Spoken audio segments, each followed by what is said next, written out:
और फिर चराग से चराग जलता चला गया। गालिब को लोग यही समझते थे ये तो खानदानी वहाबी हैं, क्यों कुछ खबर ही नहीं कि वो किस मोहब्बत के धारे में बह रहा है, वो कहाँ पहुंचा हुआ, उसको कोई पा ही नहीं सकता। और कमाल ये किया कि चुटकियां ली, दिल में चुटकियां ली, खार गाड़ दिए दिल में। लेकिन दुनिया शायर आदम कहने बैठी है इसलिए कि 5 मुल्कों पे छा गया। चूंकि बुखारा, अजरबैजान, अज़बिक, ताजिकिस्तान उस इलाके के उनके दादा थे, तो वो पूरा इलाका चूंकि फारसी का है इसलिए सब गालिब को अपना समझते हैं। हमारे यहाँ से गया था तो रूस में भी दीवान छपता है, रूस वाले भी गालिब को पढ़ते हैं, अजरबैजान वाले भी पढ़ते हैं, ताजिकिस्तान वाले भी पढ़ते हैं, अज़बिक भी पढ़ते हैं। और अगर गालिब का दीवान पढ़ लिया होता दहशतगर्दों ने तो ये सब ना कर रहे होते, अली तक पहुंच चुके होते। जो अली तक पहुंच जाता है वो जुल्म नहीं करता। उसी इलाके के गालिब थे, लेकिन एक फिक्र मिल गई, एक रास्ता मिल गया। फिर यहां आए तो चूंकि फारसी में भी शायरी की, उर्दू में भी की, तो ईरान वाले भी आशिक हो गए, तुर्की वाले भी आशिक हो गए, फिर यहाँ हिंदुस्तान वाले आशिक हो गए। फिर यहाँ से अंग्रेजी में तर्जुमा हुआ तो अमेरिका वाले दीवाने हो गए। उनका भाई गालिब से बड़ा तो उर्दू में कोई शायर। जब बड़ाई मनवा ली तब बताया मैं किसे बड़ा मानता हूं, मैं किसे। और मैंने शुरू में कहा था 2 रास्ते हैं, या नस्र है या नज्म है। गालिब ने खुतूत भी लिखे और गजलें भी कहीं, और दोनों में अपने अकायद को वाज़े कर दिया। बुढ़ापा था, ज़ईफ हो गए थे। हमजा खान ने खत लिखा कि भाई अब तो बुढ़ापा आ गया गालिब, अब तो मस्जिद जाया करो, अल्लाह अल्लाह करो, नमाज पढ़ा करो, दीन की तरफ आ जाओ। बस गालिब को गुस्सा आ गया और कहा हमजा खान सुनो कि मेरा अकीदा क्या है। मैं उसूल दीन 5 मानता हूं, अव्वल तौहीद, दूसरे अदल, तीसरे नबूवत, चौथे इमामत, 5वें क़यामत। जैसे तौहीद पे अकीदा है वैसे ही क़यामत पे अकीदा है। और सुनो मैं 12 इमाम मानता हूं, जिनका पहला अली है, आखिरी इमाम मेहदी हैं। मैं फुरू सारे मानता हूं और सब पर यकीन है, नमाज से लेकर तवल्ला और तबर्रा तक। यह है मेरा अकीदा। और मैं अंबिया को मासूम जानता हूं और 12 इम्मा को इस्मत कुबरा पे मानता हूं। अब यह है मेरा अकीदा। अगर इस अकीदे के बाद मैं मर के अल्लाह के पास पहुंचा और उसके बाद भी अगर अल्लाह ने इस अकीदे पर भी मुझे जहन्नुम में डाल दिया तो मैं उससे शिकवा नहीं करूंगा कि मुझे जन्नत दे दे। मैं समझूंगा कि अल्लाह ने मेरे साथ आदिल किया और मुझे जहन्नुम में डाल दिया, इसलिए कि मैं समझ जाऊंगा अल्लाह क्या चाहता है। अल्लाह ये चाहता है कि मैं इतनी आग बन जाऊं कि अली के दुश्मनों को जहन्नुम और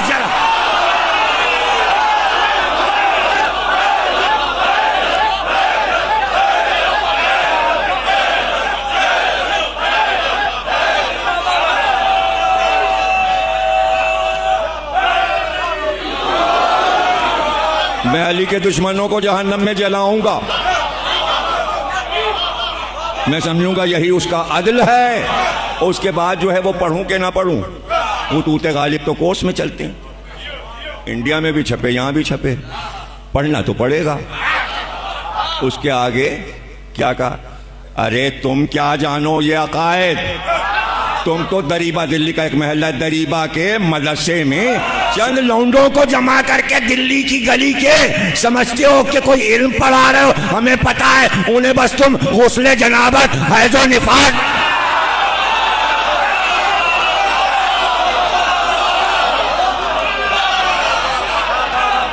तुम हमसे अकीदे की बात करते हो और उसके बाद का बस तो फिर जाओ उसी मदरसे के हौज के हैज में गुस्ल करते रहो और डुबकियां लगा।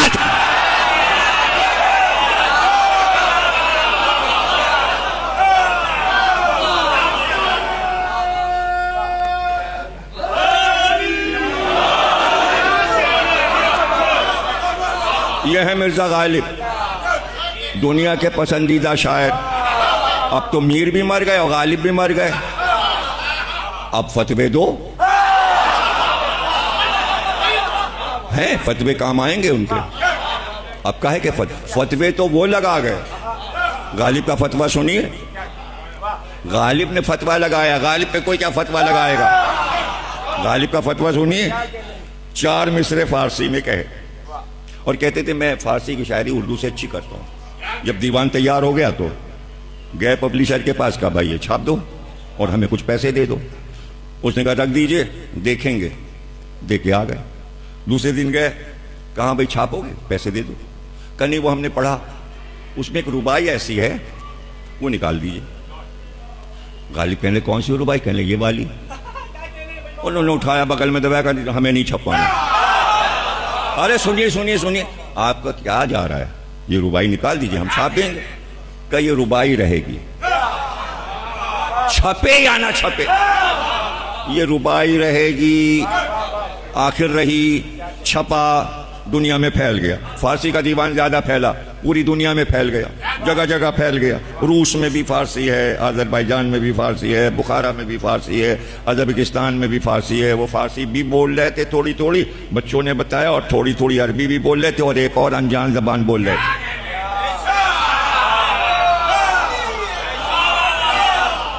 खबरें तो गौर से सुना कीजिएगा। मैं तो करंट मौजू पर भी तो आ जाता हूं ना बीच में, जिसको ये कहते हैं ज़मीर अख्तर मौजू पे रहते ही नहीं, पटरी से उधर, यही है पटरी से उतरना। अजय ये नहीं पता कि सारी सवारियां पटरी पे नहीं चलती। अरे ट्रेन पटरी पे चलती है, हवाई जहाज पटरी पे नहीं।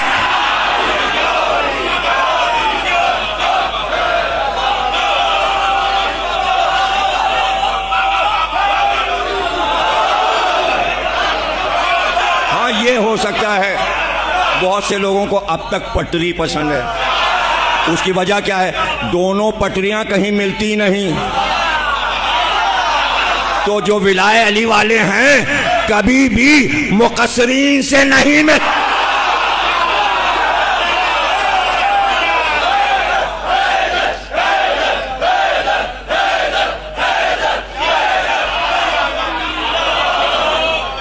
गालिब ने कहा ये छपेगी, वरना दीवान नहीं छपेगा, ये रुबाई छपेगी। इसलिए कि ये तो गालिब के इज्तिहाद का एक कीमती फतवा था।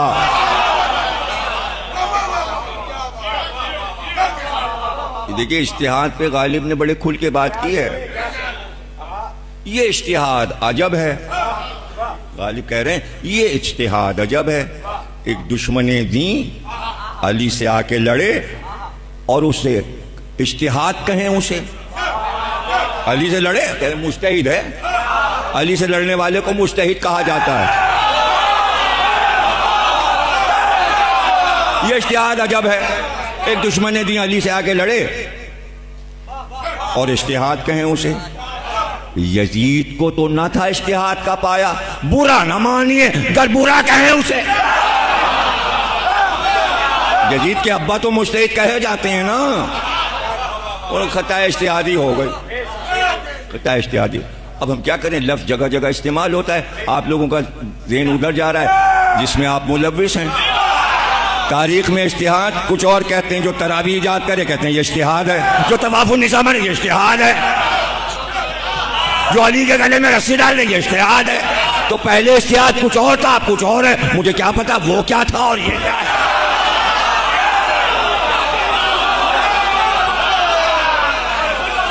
तो गालिब ने कहा भाई ये अजीब इज्तिहाद है, इमाम वक्त से लड़ लें, इसे कह रहे इज्तिहाद।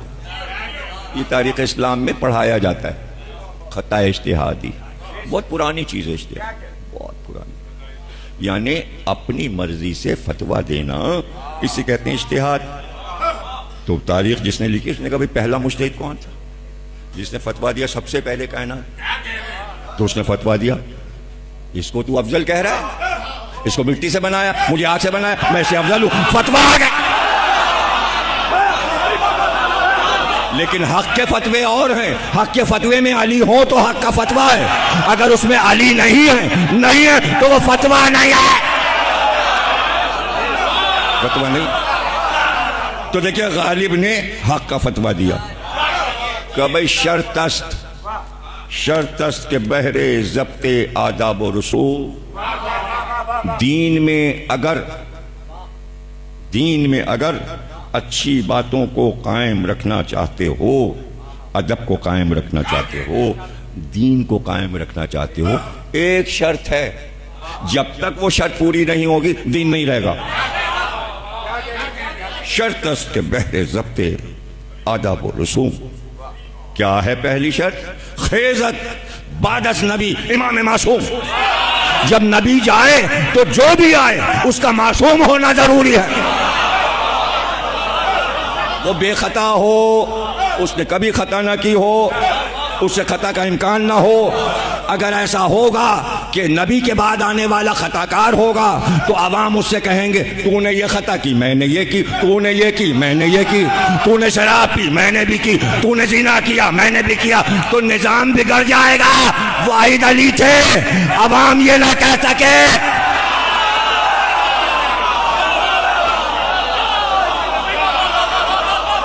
अली को कुछ ना कह सके। इसकी देखिए ना, अगर गैर मासूम बन जाएगा तो क्या होगा? बेटे ने शराब पी, पकड़ा गया, दरबार में लाया गया, कोड़े लगाओ, सजा दो। अब कोई चारा नहीं था, घबरा के कहा अली को बुला, अली आया तो अली ने कोड़े लगाए।